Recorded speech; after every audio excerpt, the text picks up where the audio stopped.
Welcome to the Sabrosa podcast, your underground hub. All right, so welcome to the show, everybody. We have ALISTFAME and Mike Kuz in the building. Thanks for having us. Legendary moments. I think this is a podcast of my career right now that's going on. I've had some, up and coming younger cats on the pod before. Like people have worked with like Trippie Redd and stuff like that, and like XXX. I just had Grimdoza and stuff, but like nothing to you guys' stature. So first of all, thank you so much for coming to the show. No problem. Thanks for having us. I appreciate y'all. And I just want to get right into it because as doing my due diligence, I obviously met ALISTFAME first, and I'm like, yo, this guy's so dope. Like, and I just started like deep diving from the second that I met him. Like, he gave me his Instagram, and then I found like I saw you, and I saw like all the other people that you work with. So tell us a little bit about, obviously one at a time, like your journey to coming up, because I know, for example, like Mike, you were interning at a studio called Sweet Sounds, right? Sweet Sound? I was actually, Stadium Red was the first studio that I was at, and that's where I interned at. Like that's when I came to New York. I'm from Connecticut originally. Shout out to CT. Or a town called Newington. It's in Hartford County, big 860. Hey, big 860. Let's go Whalers. Let's go Whalers. Let's go. But nah, I came to the city in 2010 to pursue, you know what I'm saying, this music thing, and I was checking out different studios, seeing where I might want to get my foot in the door, and I landed at this spot called Stadium Red that used to be on East 25th Street, and that's where I really like got my chops up, really, because I really started from the bottom in there. Like I came in for the interview, like I brought him a beat CD and everything. They were like, "We don't need this," beat you know what I'm saying? Yeah. I brought what a beat time. CD. For sure. They like slid it back. You know what I'm saying? Yeah. Like, we don't need to hear your beats. You know what I mean? We just need to know if you're down to clean toilets and shit. You know what I mean? You're like, and, okay. And dust plaques. You have to put that and work yeah, in. you had But that was like a time because that, in. like, pause right there, because that was a time when people could like actually walk in and like get an opportunity. Because I feel like now everything's so. Yeah, well, also there DM-y. wasn't really or email-y is different. Yeah, I mean, if you didn't have like some type of nepotism situation where you could just step right into a situation, and this was really before social media was booming like that, like so you couldn't build a persona online really. Yeah, I mean you could, but it wasn't like as potent as the way that it is now. So I feel like that's why coming up through the studio pipeline was like a popular route, because that's where you would go to like legitimize your skills, you know what I'm saying, to show people that was active in the field that you could get busy and that they could call you for sessions, and you know what I mean. That's how you got to put in that get work. around some of the people that you want to be around. Yeah, so it's like you're essentially tested before they give you any opportunities. Yeah, you gotta earn it. Right, you gotta earn it. You really had to earn it. And they definitely not like, because I came in thinking like that I could be in some type of like producer intern position, you know what I mean? But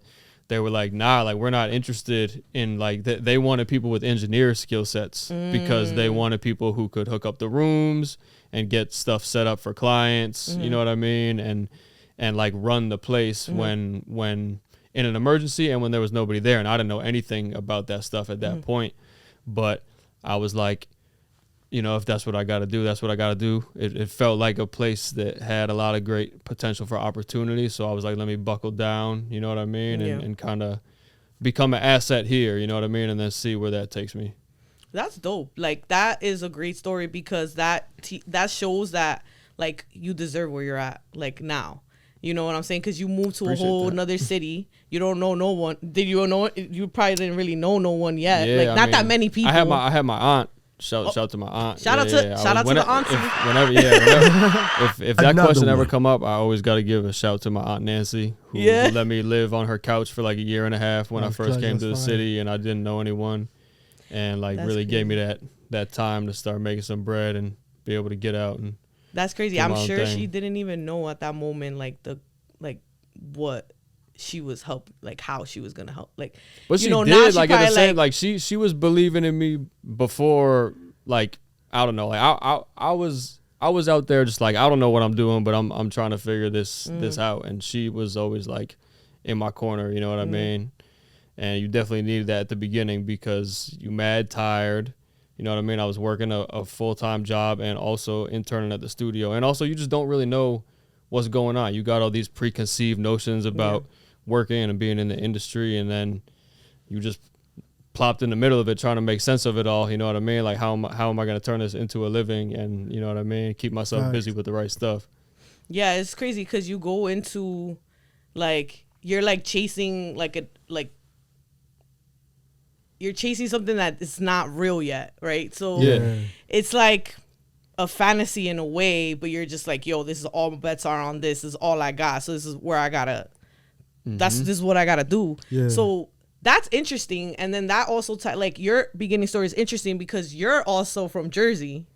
So like, how was that? Like being from Patterson, starting like what made you even start making beats? Like when was the moment that you're like, yo? So the moment I started making what I'm gonna beats, do, because originally I wanted to be a DJ.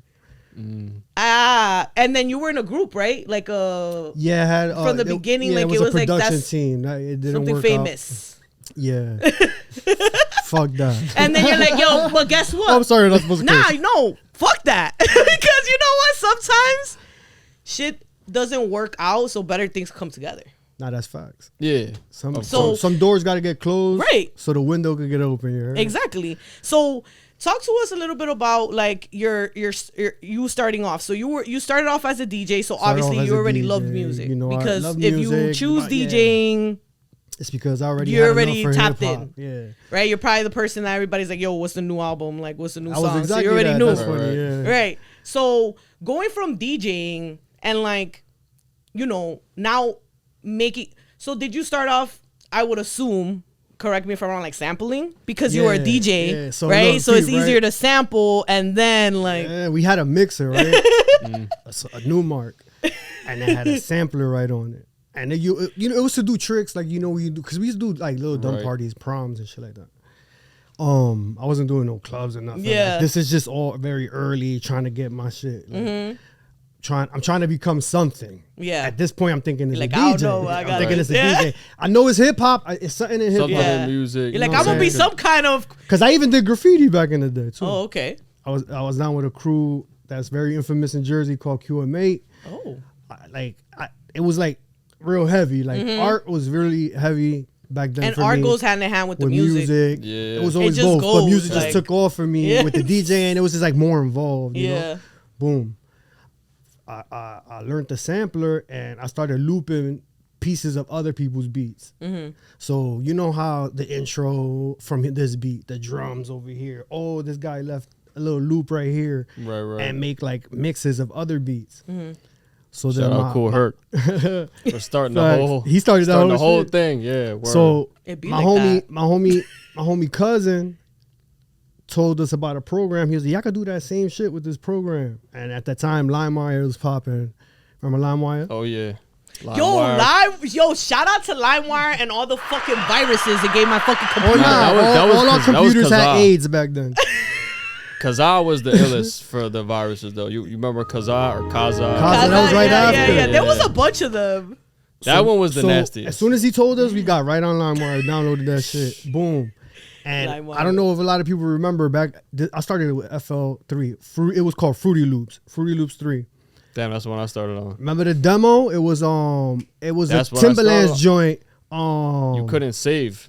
You couldn't save your project. But it had it had stems. It had stems. We did it. You just never closed FL. We just bounced it. Left it open. But it had the demo was brush your the Aaliyah joint. What's the name of the joint Timbaland did? Brush yourself off. Oh yeah. It was that beat stemmed out. Ooh. Wow. So I was taking his drums, taking his bass. How'd they even get that? I don't know. I really don't. But all I remember, it had me gas. I was thinking Timbaland used that file and everything. And I would take his sounds and make my own patterns. Nah, I remember that too, actually. I started on FL3, the demo. And then I finally, like some years later, I got FL6 because they had upgraded and it came with like new drums and stuff. And I remember going through the new drums and being like, that sounds like that Timbaland drum.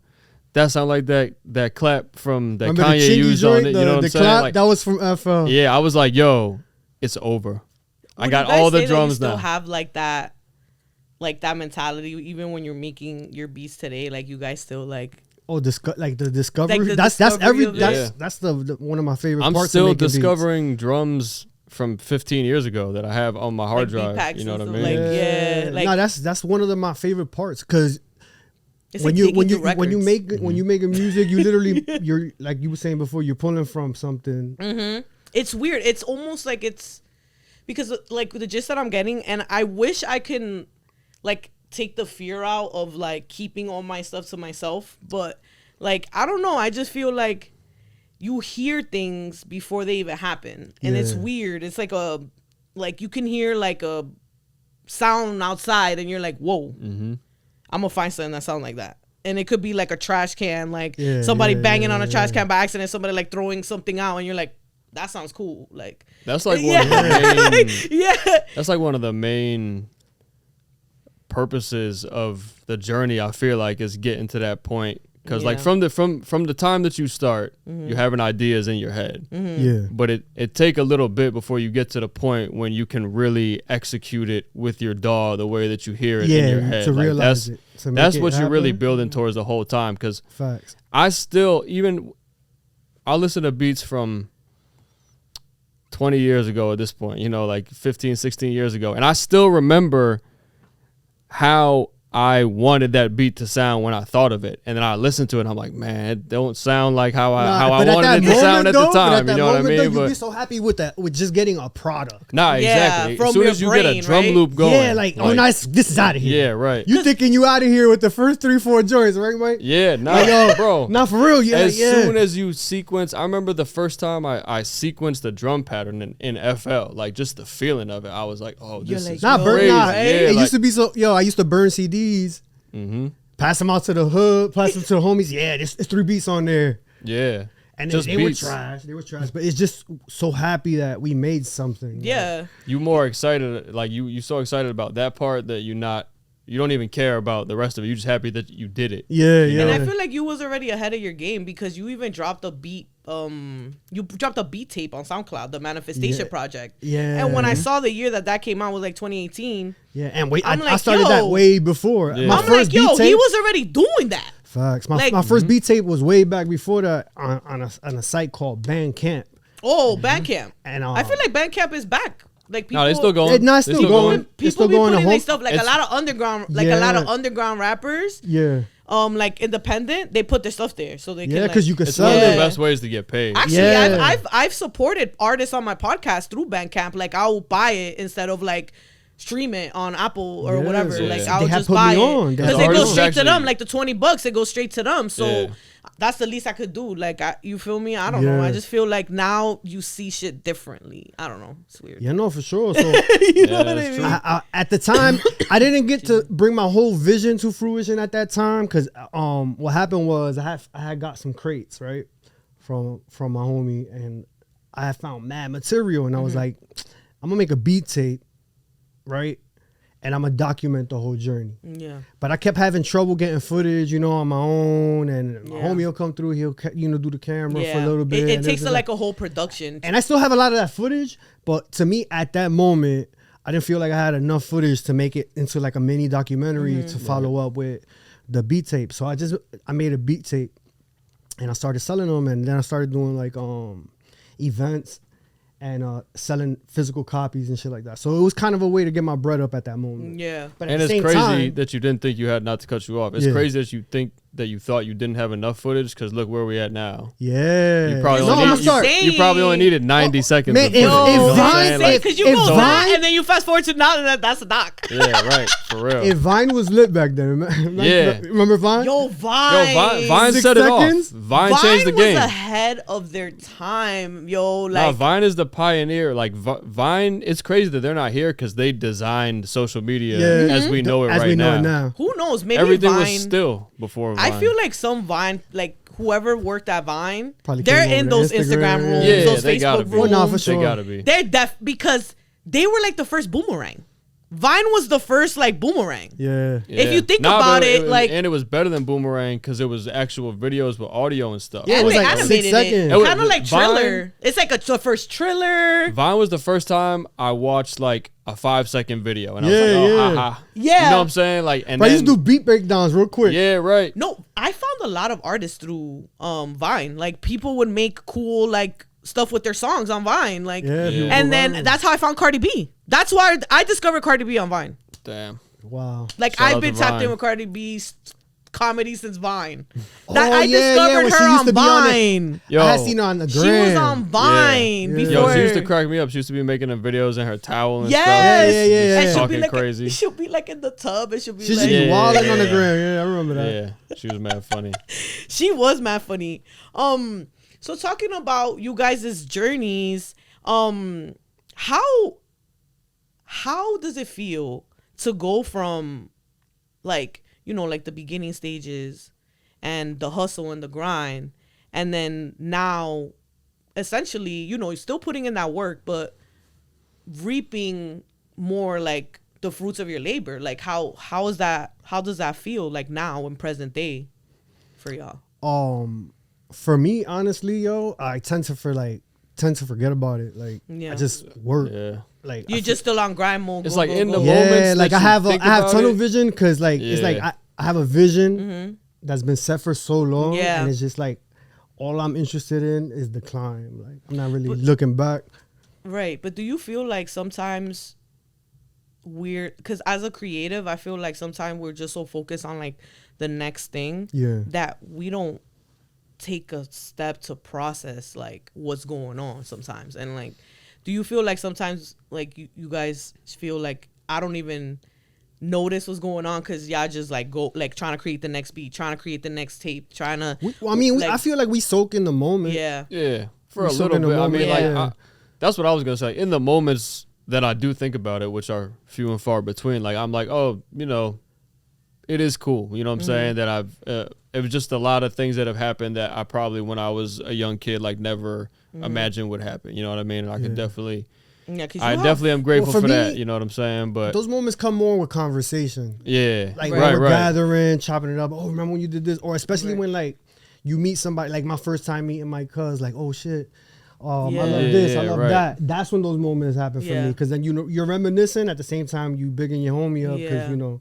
And it'd be stuff that you know, it's like you your own worst critic. So like people will big you up for stuff that you don't really think nothing of. Too. You know what I'm saying? Like, and then that's when it kind of hits a little bit too. But it is true. Like it's also like no matter what just happened or what you've done already, like you undoubtedly going to be looking ahead towards doing something bigger and better. You know what I mean? So I feel like just the way that you kind of have to transition your mindset.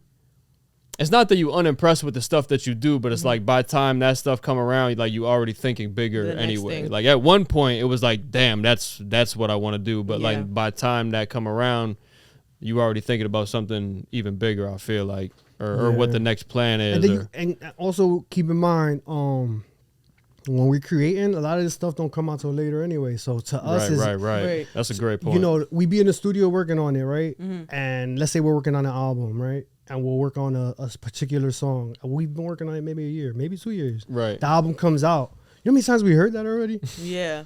Thousands. That's what I'm saying, because I'm just me, for example, like when I'm bouncing something, it goes like 50 times. Like before I'm like, of course, I gotta turn the volume down. Just like, because imagine, so when you're making like a whole track, like a whole 3 minutes or whatever it is, but nowadays what, like 2 minutes, a minute? It's gonna be too soon. Yeah, right. It should be too soon. Like, please set the standard, guys. Like, so I'm just like, yo, like I can only imagine like what goes through your head, and like y'all are creating music at such like a high level, because we have like, let's just name some. We got Mike Kuz with Davies. So this is some Davies, Benny, Conway, Offset, Gunna, Styles P, Jewels, Mary J, Tiana, Wale, Cole, Drake, Timbaland, Royce 5'9", Young Guru, and Rock Marcy. And you started off with Just Blaze, which is a legend. We got ALISTFAME with Lloyd Banks, Rowdy Rebel, French, Davies, Juice WRLD, Chinks, Locks, and like a million more. Like the list is so endless, guys. Like these guys are the real deal, and that's why I'm like so grateful that they're sitting here talking to us, because there's people that watch the show that are very like on the come up, and they're like underground, and they just feel, you know, they may feel like, yo, I'm never gonna get to that point, or I'm like, you know, so it's like, it's attainable, guys. Like, it's attainable. Like, I'm sitting here talking to them, so it's like, yo, like, they're humans. They exist. Like, we're sitting here. Yo, I'm on YouTube. I'm on YouTube all the time, and watching like tap people in, and stuff. yeah, So, because it's inspiring to me. And that's what I want to get into. Like the whole next conversation is about like how you guys give back, and you guys have like the steel sessions, right? You have the steel sessions, and you have, you know, I know that you craft, like you name your sound as a sound design, right? So let's get into that. Like, tell me a little bit about like, what is your definition of sound design? Like, why do you consider it as sound? I understand, but for somebody that doesn't understand that term, so what is that? One thing that I'm known for a lot is drums. Like drums. Facts. My drum presence is crazy. Yo, I love drums and I love snares. So very early, and it's because very early in my career, I'm not even gonna say career, when I first started making beats, I let somebody hear it. I was going to school in IAR, and he was like, man, like, I love your samples, I love what you play. He was like, but your drums are ass. Told me straight up. From this is like the beginning that he said that? Yeah, he was like, your drums ain't it. And he was like, never again. Never like, again. what? Never again. No, it was. You're like dry. You're like, you morphed. Yeah. And I dedicated myself to like making sure my drum's gonna punch through, you know, and I took that seriously. Fast forward, when, you know, I started building a buzz around my name, my resume started building. I was like, you know what? I know that there's other dudes out there right now experiencing what I experienced then. I was like, let me put a drum pack together. Right. That's how I started. So that that criticism only made you better, and that's good when people give you the honest truth to your face. Yeah, I'd rather that. Make you better. I'd rather even honestly, even sometimes when it's not just the honest truth, like sometimes even just somebody being disrespectful, you know what I'm saying, or just acting in a way they shouldn't. Like, it don't feel good in the moment, but like it usually do turn around and make you just take it to another level, because it's, you know what I mean. You get your moments where you'll hear something like that. Yeah. And you'll get discouraged, but the pride in you, especially when you're young, the pride in you know what I mean? The pride in you makes you react different. You'll be like, you know what? I'm not even gonna mess with dude or whatever. And then you grow out of that. You're like, all right, you ain't like that? Watch this. Right. Yeah, because I feel like that comes with maturity, right? Like, I feel like sometimes you do need to step back. Yeah, and be sometimes like, you need to take a step back wrong. and like look at it from another lens. Yeah. Because, like, for example, when somebody comes in, right, they're like, yo, I need a beat. Like, do you guys have like a list of beats for them already, or you're sound designing based on that person's sound? So it's different ways. So both. It's a little bit of all of that, and then and then it gets to the next level too. So let's just say right now, Mike has a record, right, and he used the sample, and the artist doesn't want to clear the sample. Right. A lot of labels don't want to clear samples. He'll be like, boom, bring it back to the studio. Maybe I can replay whatever. It's the keys. Right. Or as a matter of fact, he's done it for me too. Like, you know, I have a record. I'll be like, yo, Mike, the label called. The record's not going because of such and such sample. He's like, yo, send it over. Right. That's sound design, because now he's going to take the sample out and create something in place of that sample that's going to feel just as good. It's going to sound good, match the artist and all of that. That's all sound design too. And then there's another aspect where it's just like, I know that dudes are looking for instant inspiration when they're in the studio, right? Right, because if they're just walking in and they don't really have anything to reference. So I'm going to send them 10 ideas. I'm going to cook up a bunch of ideas. Yeah. And especially now, like you was doing it then, but like especially now, like people want to work faster than ever. Absolutely. I can only imagine because like the rate, like the way you can literally make a song in like minutes. I feel like now, like you can walk in, have a beat, and then that's it. You record it. It's made to be that way now, right? And honestly, that was like a shift that I had to process, like when it happened, because I feel like a lot of the guys that started probably around the same time as we started, it was unless you were part of a production like team, like it was less common for people to be collaborating on beats. Like it was kind of like, and even a lot of the guys that we was looking up to, like they had additional instrumentalists playing and adding other stuff, you know what I mean? But as far as like the sequencing of the beat, like that was usually something for one person, you know what I mean? Yeah. And that at times could be a tedious process. You're going through samples, you chopping stuff up, you're going through drums, this and that. So I had been cooking that way from the beginning. And then like, I don't know, I want to say around maybe like 2014, 15, like when stuff started to get hyper collaborative, like I started to peep, like I was starting to be in these collaborative cook sessions with like sometimes 2, 3, 4 producers, and I'm kind of doing things my old way, and I'm like, damn, it's like 4 people sitting here right now, like am I really gonna go through the whole song and test all these chops and like, or should I just do something that's gonna get us moving like right now? Yeah. And I feel like that's where the packs and the loops, and that's what created the space for all that stuff, because now it's really just like how do we get to it like ASAP, you know what I mean? But this is my question here. Do you all feel like that takes away, like the time crunch getting, like, does that take away from like the creating? Do you think like having so many people doing it at like, because it could be like you could have a beat already in your head, because we talked about it, like it's already in our heads, right? So let's say this person comes in, adds something else, and then like throws the whole thing off. Like, I don't know.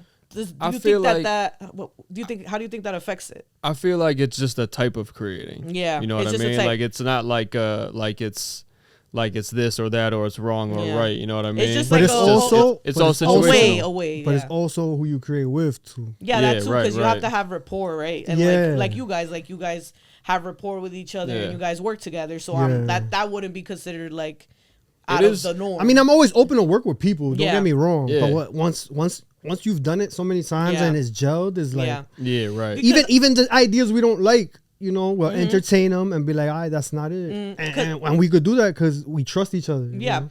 What do you guys feel about, like, for example, I just recently saw, like, Alchemist, and I think his name is Burna Boy. I think they made, like, a beat, and then now they're rapping on their beats. And he said... Boy Wonder. Sorry. Yeah. Goons. Wait, you talking about the Alchemist and Hit Boy joint? Hit where Boy. they each Boy, did a they that's my fault too. We're all Hit Boy. And in that same they made another YouTube clip. Yeah. And he said what we're talking about. He said, dudes nowadays are not making their own beats. He said like, I'm probably the only one left making my like a beat from top to bottom by myself. And then I was just like, that made me think, because I'm like, yo, wait, what? Like, I mean, I definitely believe everybody. So that opened up like a can of worms in my brain, because I'm like, wait, I mean, what? I don't look. I mean, a lot. That's a lot. If you're looking at a lot of the music that's being made right now, right? That's what he means. That's completely true, right? Yeah. But that's always been the fact, regardless. I feel like it's always been a collab, even with artists, because when artists are, I don't rap, but if I'm writing and I'm with another fellow rapper in the room and I'm writing a verse and they're like, yo, this sound better, I'm gonna trust their judgment and I'm gonna rewrite the thing. So I feel like the same thing happens with rappers. Yeah, I mean, I don't see anything wrong with it. And then on top of that, you know, everybody stands on their own too, regardless. Like if I ask Mike, open your laptop, he's about to go off right now. Right. It's like it's a type of creating, because me and Liz cook together. Sometimes just me and him. Sometimes me, him, Buddha, and Grands. Like, but then also we all cook on our own too. You know what I mean? And like, it's not always a collaborative cook situation, but sometimes I might have something that I'm like, that I like a lot. And like Liz said, it's good enough, but I'm like, damn, what if A-List did a part 2 on this? You know what I'm saying? Or like, what would he think if he heard this about what to do? Because he got an objective point of view. Like, it's all situational. You know what I mean? It just depends on the circumstance. There's plenty of times we cooking on our own too. And honestly, when I'm on my own, I will still kind of do it that way, this is kind of tangential, but like when we started making beats, that was what I liked about it. You know what I'm saying? Like finding those little mystery gems in a song, repurposing, like reordering, making something that it was not intended to be. Like that was the illest part of making beats for me. Yeah. So like the loop thing does take away that quality of it a little bit. But like I said, I that doesn't mean that I have a problem with that, because I got a lot of friends that's ill loop makers. And sometimes we want to load that up and get right to it. Why not use your resources? I mean, I guess I look at it differently because I can see it from every aspect, because I've been in every chair. You know what I'm saying? Like, I've been the guy that just did the drums. I've been the guy that just did the loop. Just chopped the sample. I've been the guy that did the whole beat. But my homie produced the song. Yeah. He was in the studio with the artist, made it happen. Right. You know? Mm-hmm. How do y'all feel about people rapping on their beats now? Like, a lot of producers are rapping now. I mean, if they can make, man. I mean, I wish I could. You know what I'm saying? I happen to be a bad rapper. I'm not a good rapper at all. I say, why not? You know what I mean? It's like, I mean, anything goes. I feel like nowadays, why not? Yeah, it's like, it's possible, so why not? And then you got the upper hand too, because if you make fire beats, would y'all rap? If I could, I would. Why not, right? Would you rap on one of your beats? I mean, like, for fun. Have you ever done it for fun? And then you could go in your catalog. That's like one of the I'm pretty sure every producer could relate to what I'm about to say right now. Go ahead. All them beats that you like, this the one that's been sitting for like 2 years. Yeah. Because the rappers be scared. Mm-hmm. Those are the ones you could pick and then go crazy. You gotta rap on. Because you got the vision for that. Yeah. Talking about funny. Talking about collaborations. I know that you guys have these sessions in the city. They're called the Steel Sessions, right? Mm-hmm. It's you all and Buddha and Grants. Buddha, Grants, Mike Kuz. Mike Kuz. And so I've never been to one. So tell us a little bit about it. How did this come about?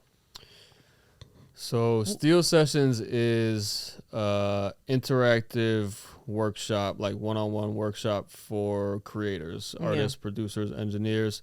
It was something that me and Buddha and Grant started talking about in like 2015, and we like almost through the event like mad times, but we would feel like, oh, okay, we finally got all the boxes checked, like it's time to pull the trigger. But then we would go and be like, damn, it's one more thing we forgot. So then we would go back to the drawing board, do that, and we did this a bunch of times. And then finally in 2017.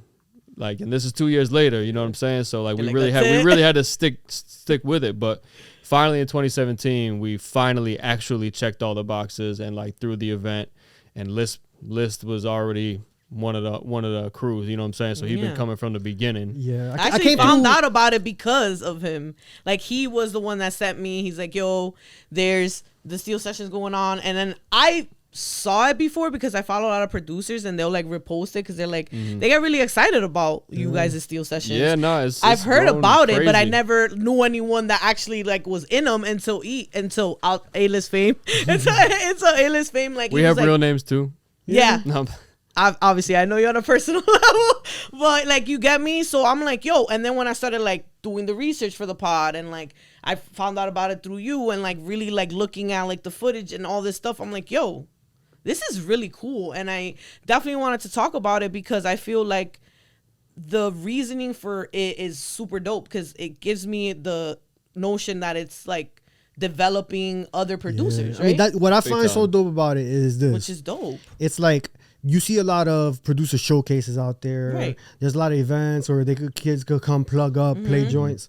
But this is more one-on-one, where they're getting creative feedback. You know, they're gonna bump into people as well, because it's also an event for networking. Yeah, but it's more intimate, and they get a better overall feel. Yeah, and I feel like it's dope. I feel like one of the dope elements about it is that it's kind of like a la carte. You know what I'm saying? Like, everybody that comes is for their own reason. You know what I mean? Like, it's not like we have a program or a syllabus or an itinerary where it's like, oh, we're doing this, like, and then we're doing this. It's like you come through. If you get the sit down slot, you get 30 minutes with Grands, then 30 minutes with me, then 30 minutes with Buddha, and we're locked in with you fully that whole time. So, you know, it's like, and some people just want to press play. Yeah, some people literally just want to come through and shake the building. Just, like, want to play some shit. That's what's beautiful about it. Because you need to know. You know, you're like, okay, you see the crowd, and then you get to hear it. But like, honestly, it's like it's not too many situations where you're gonna get 90 minutes of sitting with like face to face with somebody who is like directly helping you with what it is that you need. You know what I mean? Because like Liz said, some people just want to press play. And other people could like it'll be your session. You'll be the one sitting, but like all the rooms are open. So like people are coming through. So you commanding the aux the entire time your session is happening. So sometimes people just want to light the room up the whole time. But other times people are like, yo, if I open this session, can you look at it? Tell me what I can do better. Like, what do you think about these drums? What do you think about this? Like some people don't play anything. Some people like are like, should I intern here? Should I get a job here? Like, what do you think I should? They need some direction. And I think one of the most fire parts about it to me is that it also opened up a lane of opportunity for a lot of up and coming people. Right. Because there's people now placing records with us and with them. Mm-hmm. That was my next question. Like, out of these steel sessions, have there been people that you have collaborated with, or that like, is there opportunity for someone that attends the steel sessions that is up to par, really serious about their craft? You know, that can possibly work with y'all. We've had a bunch of producers and artists that have come through steel sessions that are going crazy. I mean, Rondon, he been doing his thing. Iman, Omar Grand, you know what I'm saying? He been coming through. Dizzy Banco, like been coming to plug up at steel sessions from the beginning. He's going crazy right now. Like, he got the hottest record in the city. Don't play with me. In America, maybe now. You know what I mean? Like if you talking about rap dope. Popular. That is dope. Like, so is it rewarding for y'all? Like doing this work? Like, does it feel rewarding to like be able to give the younger cats or up and coming people direction? Like, is it a rewarding? Oh my God. I think it's dope. How does it feel? OD rewarding. And you know why? Like, because a lot of the OGs that we had like didn't really do that. You know what I mean? And I don't that's like no shade to anybody, you know what I'm saying? No, but like, no, definitely. But like for sure. Not only did they not do that, but like some of the guys that were supposed to be big bros for us did like the exact opposite of what a big bro should do. You know what I'm saying? Like, and I feel like that's something that, of course, like most producers got those type of stories. You know what I mean? Like, so it's definitely not something that is like feels unique to us, but like it's something that we all have in common, and it's kind of was feeling like an industry standard that we wanted to change, that we wanted to pivot. That's why I mean? I feel like you guys are shaking some shit up with those steel sessions, and you're opening a lane for people that probably think they can't ever work with people like you guys. Like, you get me? And it's like, it's very like, just hearing about it, I can only imagine how it may make y'all feel, because you know that kid is probably in their room making beats, and like they probably don't think that they could. I think, you know what I'm saying. You mentioned Rondon. That to me, that's like one of the dopest parts. Like, I had met Rondon before Steel Sessions. I had met him at Engine Room. A friend of ours, Aunt, dope ass engineer. He had a room there, and I was going to check him. And Rondon was there cooking up, and I was like, "Oh, this kid's dope." And then I seen them at Steel Sessions. Like, what? And I was like, "Oh!" And then I had heard what he was doing, and I was like, "Oh, he's getting dope." Yeah. And then he and that's what's crazy too, because he was talented from the beginning, but like, you know, when you could hear somebody, especially when somebody's he's pulling up to every steel session, so you're hearing the progression as it's happening, and he's getting crazy, what y'all saying. Fast forward, we got 2 records together. Shout out. And that is and great. He the Dave East joint that we did last fall, Book of David, he's on there on one of the joints with us too. That's crazy. So. I actually heard that whole tape. I actually been to it's mad funny because I met Dave East in 2019. I actually ended up, it was weird. My homegirl had his like a shirt on with his name, and we ended up like meeting him, and I told, like, I had already started my podcast, and I told him in 2019, I said, "Yo, you're gonna be on my pod one day," and I left. Manifest. Let him know. And like, I've been to like Irving Plaza, like, it was crazy. I started listening to Dave East. This is like a full circle. I'm not even fucking like, I swear to everything I love. I started listening to Dave East because of his beats. I'm not even fucking playing. Yeah. Like, literally. And like talking to y'all is just like a full circle moment for me, because I've been to Irving Plaza. And honestly, I've been to PlayStation Theater. I've been to mad shows. And honestly, super shout out to Buddha and Grams for Buddha that. And Grams, they two of the producers that really shout out. Developed his they sound. Made that happen. Yeah. Shout out to the guys, man. Shout out to all of y'all. I feel like y'all are a great team, and I feel like what y'all doing is super it's just like so nice to see, because people in this game, like, they don't do shit like that. You feel what I'm saying? A lot of people are for themselves, and they just, like, for whatever personal gain they are. So it's kind of hard to come across people that genuinely want others to win and genuinely are open to lean for others. So I definitely want to give y'all flowers while y'all here, and obviously Golden Grand, shout out to the guys, like everybody, because what y'all doing, and I watched interviews of people asking you questions and like these creative sessions, and like I feel like there's like a sense of like family and like unity in y'all team. And sure. like a brotherhood, right? And that's not easy to like, it's not. So how is it creating in those spaces, right? Like with versus, let's say if y'all go to a studio and create with somebody you don't know, like, I mean, you already know when it's the gang, like, it's just different. No, like, I'm in tears all the time. We crying, laughing, having a great Right. time. I can only imagine. And those be the sessions too. Like we talk about this like kind of microwave age that we're in right now. Like those be the sessions that none of us are even thinking about that, because like we just go back so far, and we all know what each other is capable of, and we made 1,000 hot joints at this point. You know what I mean? So it's like it's never feeling like, what do we got to do? What do we got to do? You know what I mean? Because y'all got each other's back. Yeah, it just come together. And then like y'all said, like lately I've been going to a lot of like underground shows in Brooklyn because I have a pod, and I'm like, I don't know. I feel like now I'm like, it's weird. I feel like I'm like a mini A&R. Like I just want to find like talent. I'm just trying to find everything. Like you get me? That's what I'm going through right now. Come to Steel Sessions. I'm gonna go for sure. And I actually ended up in a couple venues in Brooklyn, and exactly what y'all talking about, I've been seeing it lately. These kids are plugging up in bars in like the middle, like these holes in the wall, and they're good. And it's just like, and it's weird because like my ear is like weird. Like there's a lot of people that are famous now that when they were on SoundCloud, I'm like, that person's gonna blow, and they blow. So yeah, there's bad talent in Brooklyn, and these young kids, they just come in and they plug up, and then like they just start playing like all these dope ass beats, and they're actually good.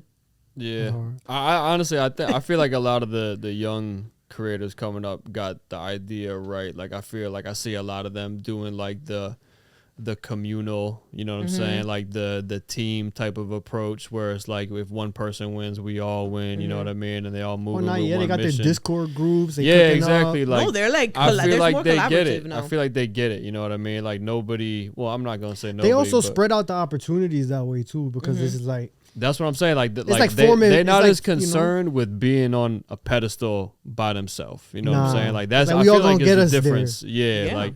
That's the difference between this generation that's coming up now and the generation that was before us, because, you know, they were all kind of projecting a one-man show, and that wasn't even true for, you know what I'm saying, many. So it's, my thing is like, just, I like the approach now because it's like, it's not like you've got to get your story straight. You know what I'm saying? It's like, it is what it is. This is how it happened. You know what I mean? Like, collectively it was put together, and that's who deserves the credit. That's who deserves like the return. Like it's team building. It's not just like every man for himself type. Yeah, I feel like now people are more collaborative, and you see a lot of like a lot of people that doing beats, they're like more together, even if they're like on the come up together. But I also see a lot of like groups, right, that they're together, but then out of nowhere you just see like 2 or 3 of them stray, and then they're kind of starting to do their own thing. And sometimes that gotta happen. I feel like, but then I've noticed that like sometimes separation requires elevation. Like you'll see like they start doing their thing like individually, and they start growing that way. It's also development too. Yeah, I feel like sometimes it just depends. Cause like I'll cook up with them, right? And then there was a little era where I was cooking up with Jerry Wonder and them, and we're doing Caribbean vibes, we're doing pop, stuff like that. So now, not only am I, collaborating with other people, learning how to work with other people, but now I'm learning new skill sets. You know, I'm listening for instruments I never used to listen to before. I'm learning how to tune certain things. Like, who would think to tune this snare? Right. Like, I didn't think that till I started working over there. You understand what I'm saying? Actually, I have something to say. And then you cross pollinate. You cross pollinate. Now I'm gonna take some of this sauce, bring it over here, and now we're gonna elevate this. I feel like there's just so much sound. Like right now, recently I discovered. Well, we all know drill exists. Drill's a type of music now that's like coming out crazy. Like right now, they're making this drill that's 80s freestyle. Oh man. With the drill. Yo, I'm gonna show it to you. It's like 80s style music parts with drill drums. Yes. I like that. My phone's over there. definitely- I promise you that you will not leave here without hearing this, and once you hear it, you're not gonna unhear That's it. one thing. And it's gonna start some shit in your head. That's one thing that's one thing I feel like the New York drill really kicked down the door of. Like The sample. they popularized really just sampling Whatever. anything, No, like I ain't anything. Like creativity it almost became like a challenge. Like what can be turned into a drill You know beat? this- And I kind of like that about it. People always say there's no rules in music, right? But sometimes, like, we'll give our own little rules to ourselves. Yo. Right. Yeah, and so you're in the back of your head, you might not sample that, but then somebody else samples it, and you're like, yo, that's hard. Right. It's hard. Yo, they got it it's off. insane. They're making these TikToks to it. Like in Go Brooklyn off. and in the Bronx, and it's like 80 people, and they're just dressed like in 80s clothes. Nah, but like, that's crazy. it's You gotta put me on. I Yo, gotta you see will that. not leave here without seeing this shit, because I'm telling you, once you see it, you're not gonna be able to unsee it, and it's gonna be like, That's the okay, next wave. it opened up a whole new thing in my brain of like sounds. And I'm like, Retro yo, drill this is is crazy. nuts. Like, and they're like voguing and doing some, but it's drill, like and it's hard, and That's it's crazy. women rapping on it, and it's nuts. That sounds crazy. And I'm That's just hard. like, yo, this is insane. And it's like a song that you could drill to or walk down the runway to. It's crazy. Like, it's just like, that's it's, tough. and that's what I mean. Like, when you say like all these sounds, like the evolution of like the sounds is getting crazier and crazier. So how do y'all feel about AI and the come up of AI? Because this is rumors. But I've been seeing a lot of, these little like clips like AI taking over the music industry. Kanye made like beats. So do y'all feel like yeah, I AI is saw coming those for too. y'all? How do y'all feel about AI? I think or it's do y'all think that it can make it better? AI is hard. I mean, you know what I feel about AI, to be completely honest? I The think, future. me personally, it's going to come in clutch, because there's going to be certain... right? As producers, we always looking for new sounds or new plugins. Or there's gonna be plugins and things coming out that's gonna help like a us new achieve tool. things we might have not been able to achieve before. Right. That's what I see from it. Now, as far as like people thinking that AI is just gonna be having computers making their own beats and doing all of that, I mean, cool. I mean, whatever. But It's not gonna be the same. at the end of the day, Honestly- somebody's got to do something to stand out. Right. And honestly, when it comes to the AI stuff, like, it's way more stuff to worry about than music. You know what I'm saying? Like they could start wars with that. You know what I'm saying? Like with the Yo. deep fake videos and the AI audio. Like I'd be thinking about that. Like I'm not even consider. Like I see Facts. it becoming a genre of music almost. You know what I mean? Like AI. Apparently, there's like I'm gonna probably get the numbers wrong, but I feel like recently I read that there's like something like 100 songs that are charting in China already that are fully AI. Fully AI. This is the Yeah, type yeah, of like stuff I've been seeing. AI vocals, AI beats, and like I agree with Liz. Like it's just gonna be a new tool for the tool belt. You know what I mean? Like yeah, will it enable people to make something completely fake? Yes, but somebody that's been doing what we do for a long time is going to see that as an opportunity to like use it in an unintended way. You know what I'm saying? Because And that's to be honest, I mean, as far as I'm seeing, like as far as like what's trending, to me, what AI is doing is taking something that exists and turning like it into clay. something else. Yeah, it's like right. it's like sampling, kind of. You know what I'm saying? But it's like The pictures I've been next level. seeing, they'll take a person's picture, make like 10 other pictures, you in the future, you in the past, blah blah blah. It is It's still recycling. It is definitely insane to listen to. Like I heard, like I seen what she was talking about, how they made like a bunch of songs where they put Kanye's vocals on them. That's I kind of heard, scary I've heard for those. artists. I heard an AI J verse the other day. You know what I mean? Like, But it's which is- never really Same like on- you could. I heard that on Instagram. Like Right. it was like AI generated But I- Kanye, Jay-Z, all this stuff. I agree. Like it'll probably like the AI generated stuff will probably always just be enough to be convincing. Like I doubt it will get to. Well, let me not even say that. I think Right. it'll be a while before I get to a point where it could potentially have the quality of the real person. But honestly, I just feel like it's a lot of other stuff that's gonna get murky. You know what I'm saying? yeah, I Because, saw like, the pictures of like, I think it was like Donald Trump, like something. yeah, it was like 'cause fake. They might have to take legal action with that. You know what I mean? Because like I said, it's just That's a different type of plagiarism. Like when you can make somebody else's voice say something, like that could really get crazy. That is in scary a lot though, of ways. because people think about it. There's like, I think it's like 10% of people are leaders or something. Like literally, these are statistics. 10% of people are leaders, and the other 90 are followers. So it's like, yo, like what? We're doomed. Gonna be following the AI. We're literally doomed. It's gonna be iRobot. And like, so now look that what happened. People started drinking bleach, like in the pandemic. that was dumb, yo. Bro, that's what I'm saying. I don't know what to say like, about that. That's bugging. Gen Z is gonna have to answer for that one day. Somebody's gonna have to.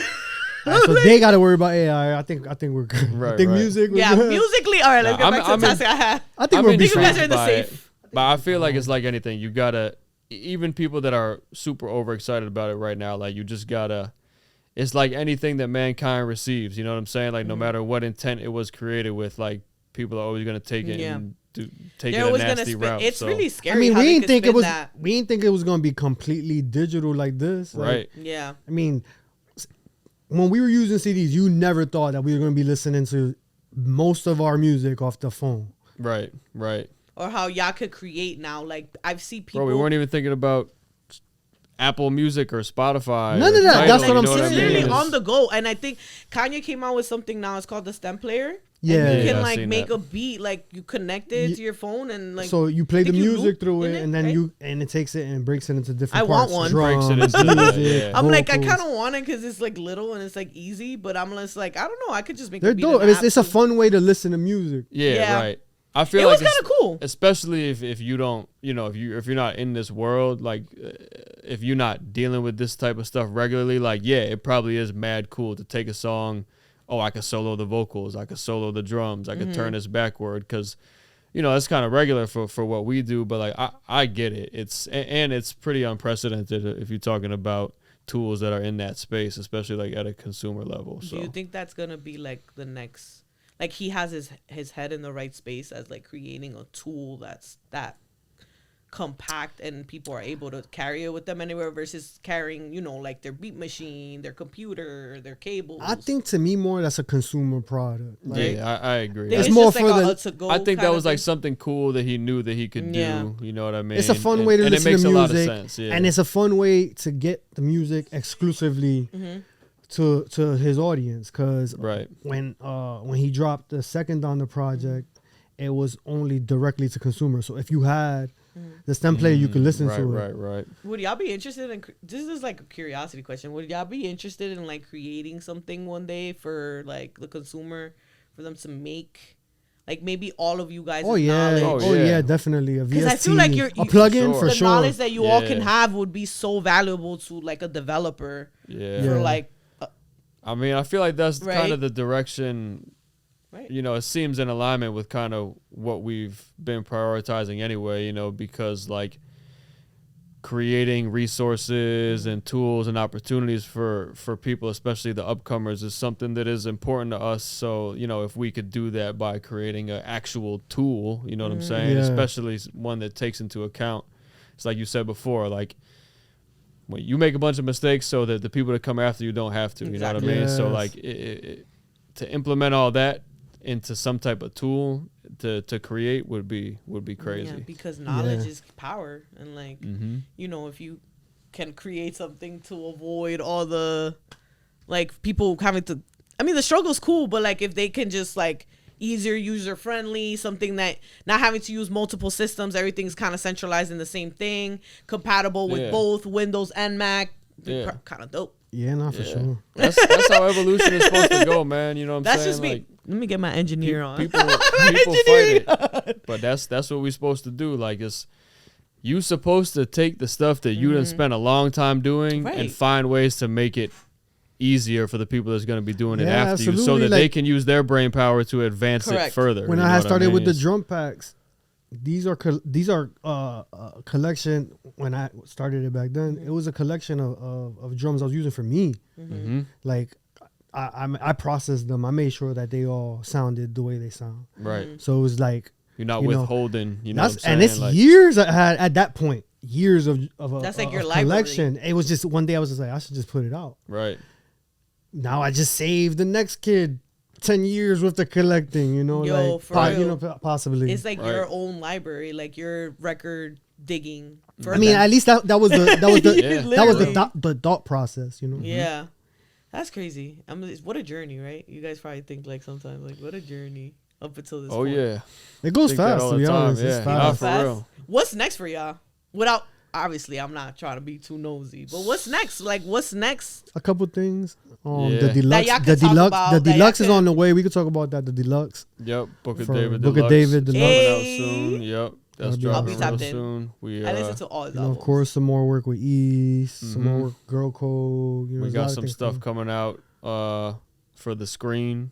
Okay. Yeah, Talk about it. on the Talk way. about And we're gonna be releasing a lot this year. You know what I mean? We got some big things in motion.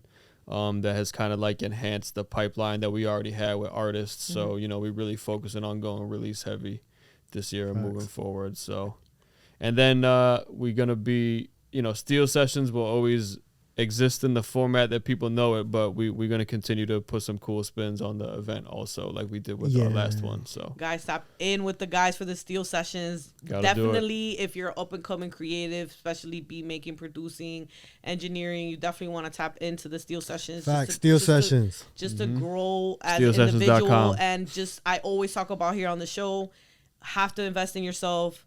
Have to invest in yourself, because that's the only way you're gonna grow. Tap in with the guys. I also have another question for you guys that if you were to give any advice one at a time to your younger self, what would you tell him? What would you tell him? Advice to my younger To self. your younger self, like you're starting up A-list man. fame.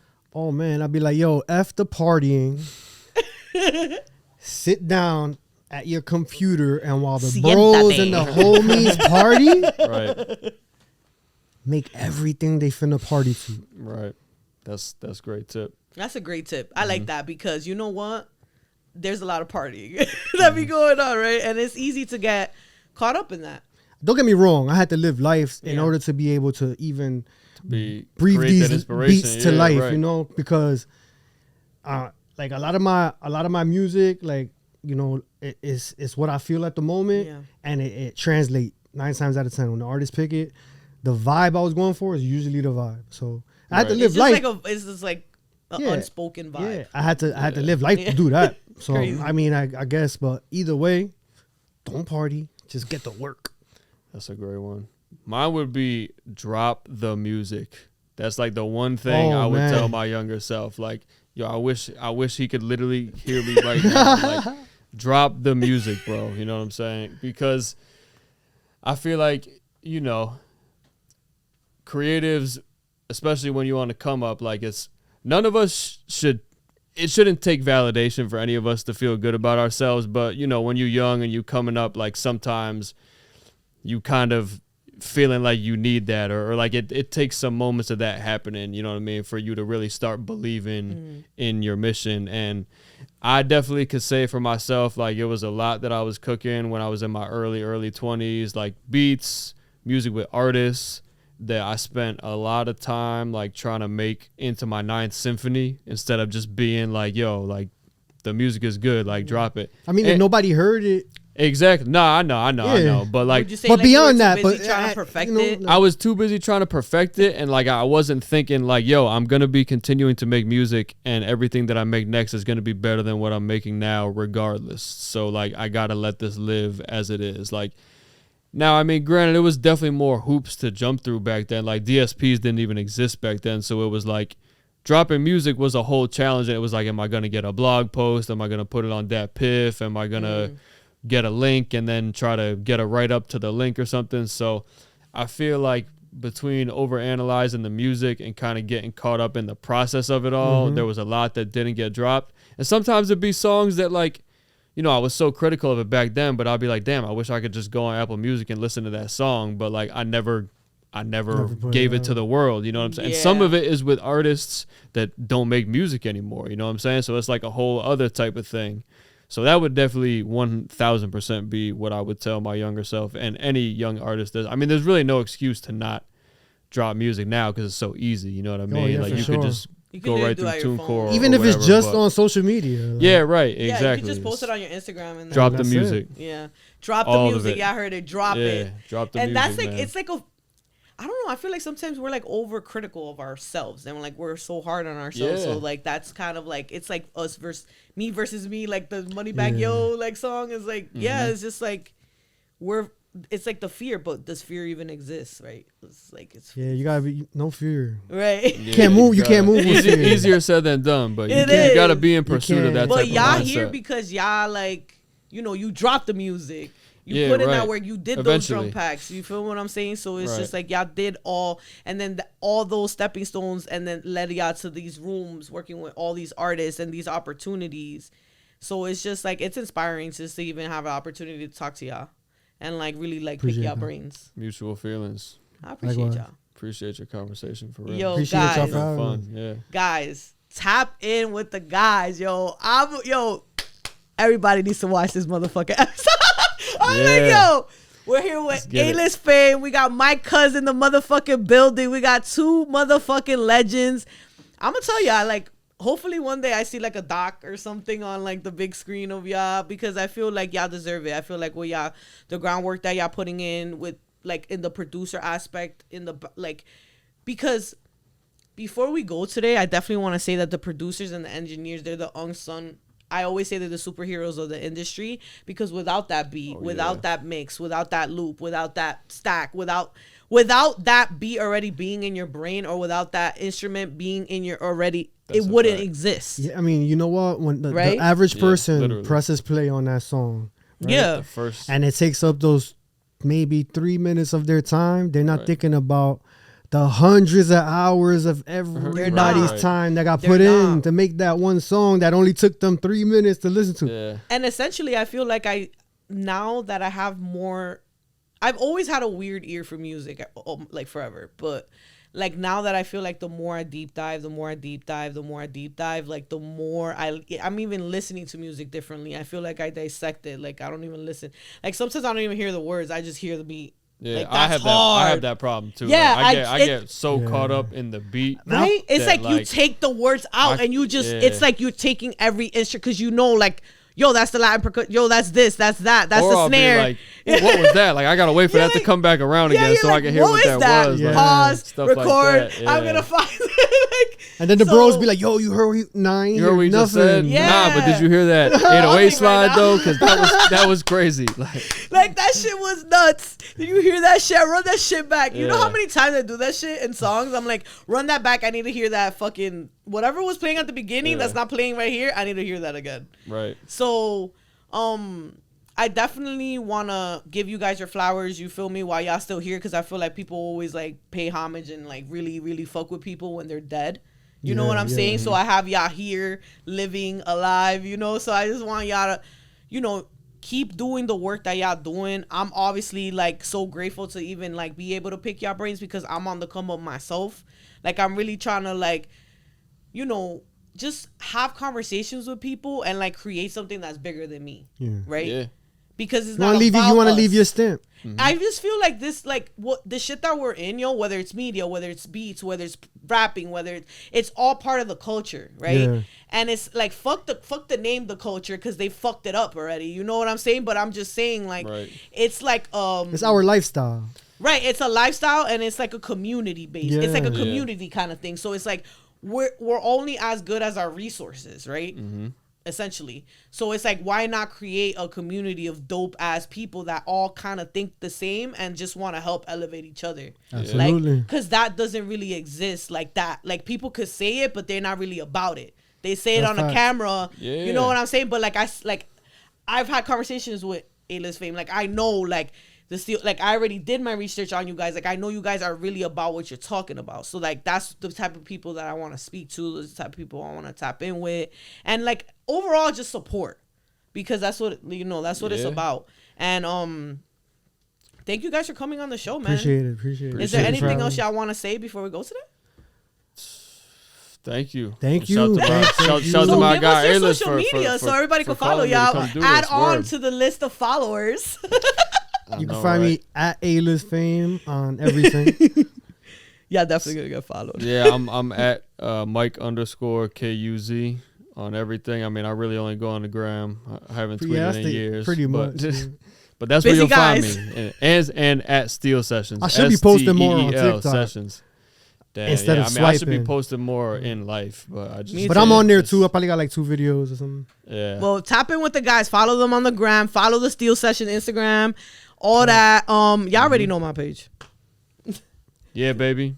Yo, It's love. thank you so much for another episode of the Sabrosa podcast here with legendary legends in the motherfucking building. Thank you so much, A-List Fame. Thank you so Appreciate much, Mike you. Kuz. Appreciate Thank you so much, everybody, for tapping into another episode of the Sabrosa podcast. It's a motherfucking wrap. Peace.